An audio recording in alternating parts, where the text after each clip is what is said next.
Hello and welcome on l'Atelier de la Sentinelle. Today I will make a little leather belt with this buckle. This buckle, you saw it and it comes from Halflung Leatherworks here in Czech Republic, and it will be a belt made for Opus Francigenum, Frank, a friend of mine from France, Provins, maybe you know the city of reputation. There's a very nice medieval market there very often. The link for all their social media will be down below for those two people. They are very good craftsmen and I hope you will have a look and enjoy what they are doing. There is two ways to put a strap on it. Or you put a strap which is of this width and then you have to put it basically to put a metal piece which will look like that. And so you can see that there, then it's matching with the width at this side. But with Frank we discussed a little bit, and he prefers for his time frame, which is the 13th century, a 2 centimeter wide belt, and that's the second possibility. It's to put it just inside of the buckle. Both are historical as far as I know. I saw some examples of pieces of metal which would be or thin like this one or thick like this other one. So, as Frank wants this one, I think I will just stick with this one and cut a strap of 2 centimeters in my nice leather. So what I'm doing is just marking 2 centimeters each time, because normally the cut that I made there is straight, but you know that the leather is leaving.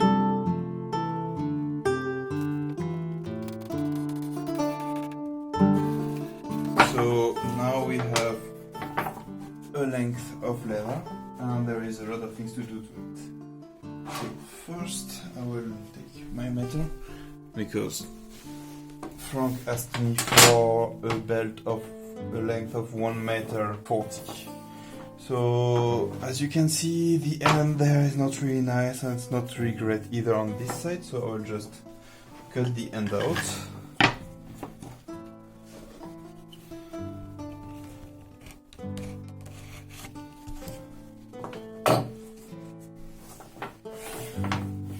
Now, we said 1 meter here and 40 centimeter here, and I mark it with my nail right there. So here is the length. On the motif that I chose for the belt, I will have to dig 3 channels inside, and I will use this tool for that.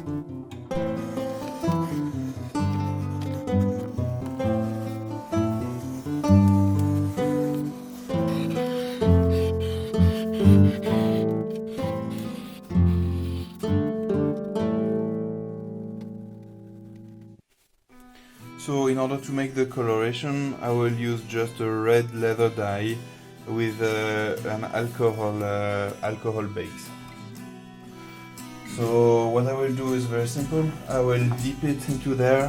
What I must be careful of is not to put it on the black which is there, otherwise it might take the color of the black.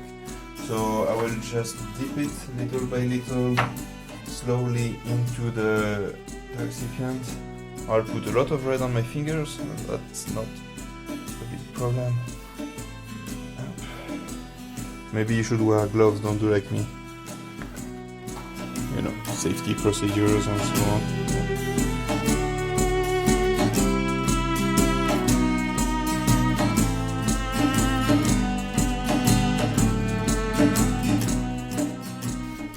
And of course, don't spill the rest of the dye.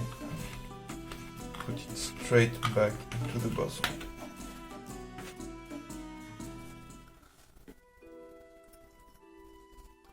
That's actually why I cut one of the corners there, so it's easier to put it back. Yep. And here we are. So now I will make a nice crisp mark in the middle of my leather that I marked a bit earlier.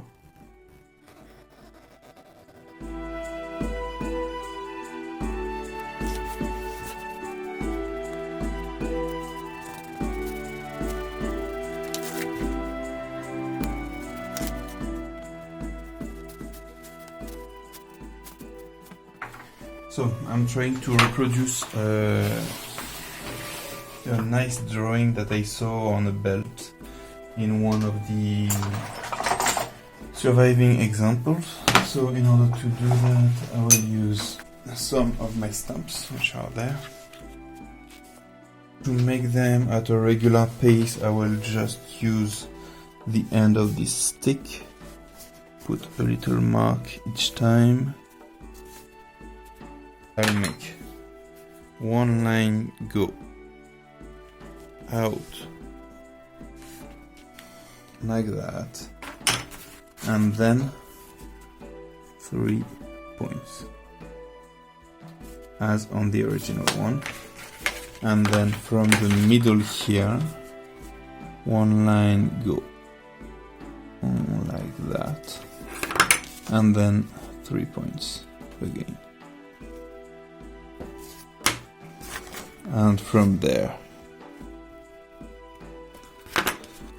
3 points.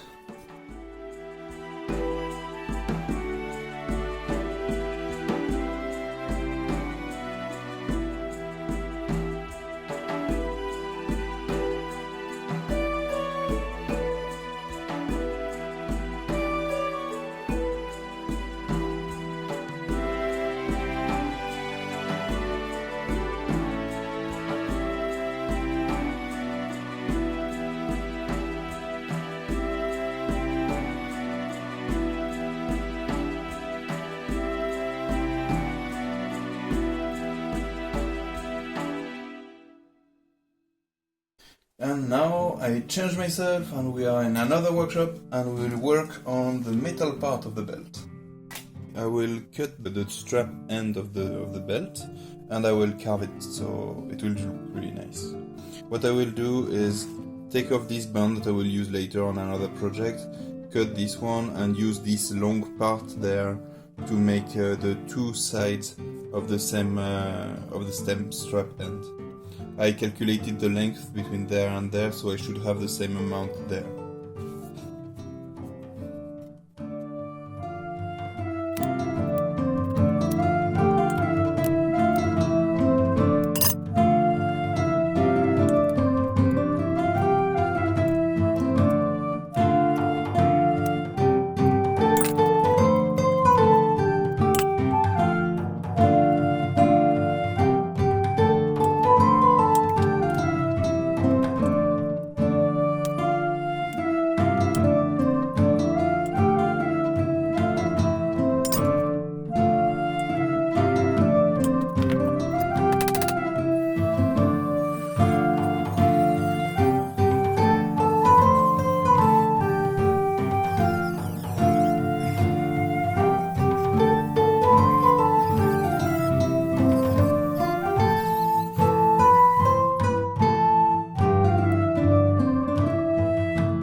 So now that I have this part, what I will do is copy it on the other side.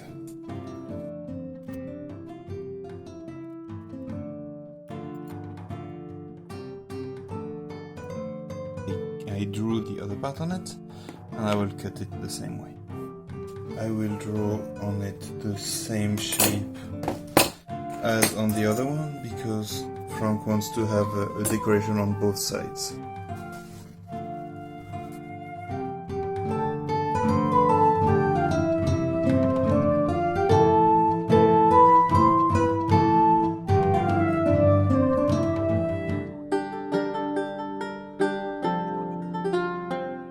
What I will do is make little marks on the side, and so I want the marks to match each other.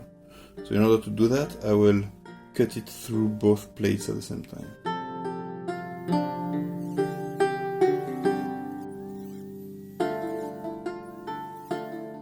Now I need to make little domes in those three and here in those two. So in order to do that, I will mark exactly where they are, and the dome should be about here.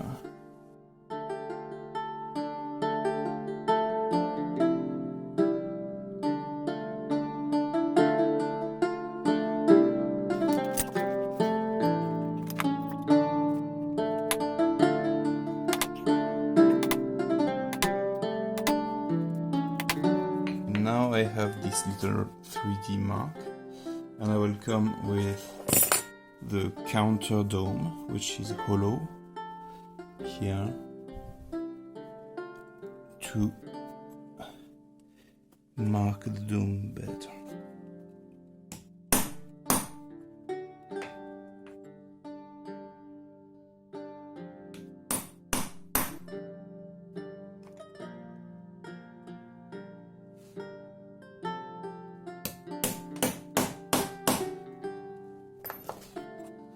So I will come back with the first one, and I will do this process a few times.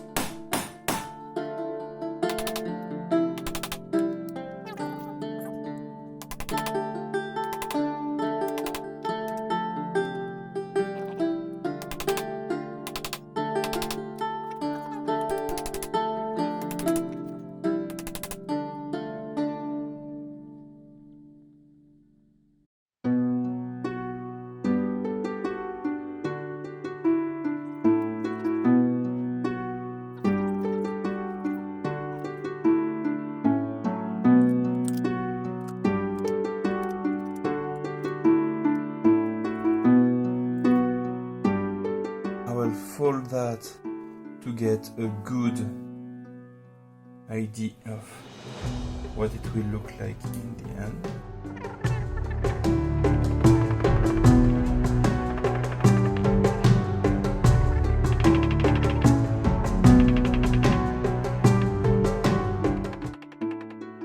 Okay, and now it's okay, it's overlapping perfectly. So now it's overlapping, there is this excellent of materials that I will take care of right away. Now I will cut the hole there in order to let this part pass through.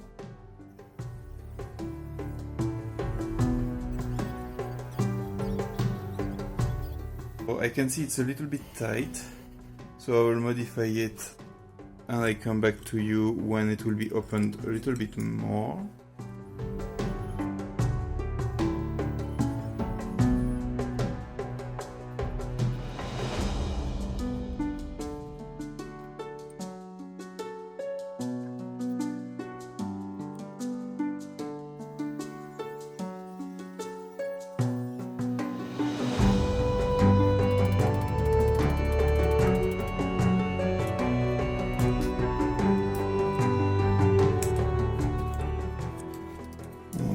And now we have a way better opening, it's perfect.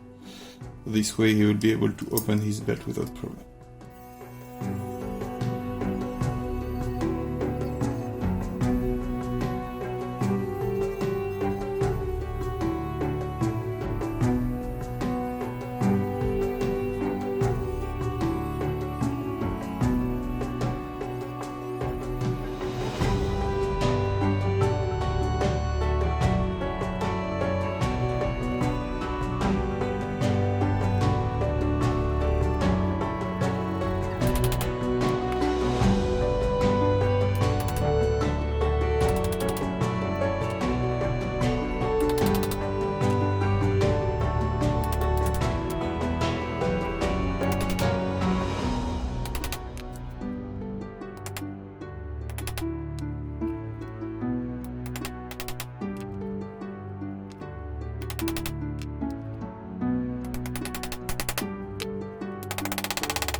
We'll have a look at how to rivet it on the strap of the belt itself. So first, what's missing of course is the holes. I will use nails made out of brass full brass. Be careful that it's not just a covering of brass. So full brass nails which will act as rivets.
Thank you very much for staying until the end of this video. I'm very happy that you stayed and I hope you liked it. If there is something that you didn't like, just leave a comment and I will try to make it better in the next video. The belt has been finished. I cut the little piece of leather around the strap end and I sent it already to Frank, who was very happy to receive it, and he already added it to his costume. So I will leave you with a few images that I took and that he took of his costume with the belt.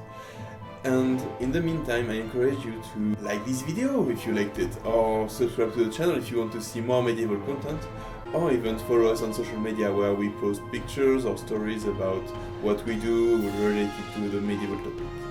Have a nice day and I hope to see you on another video.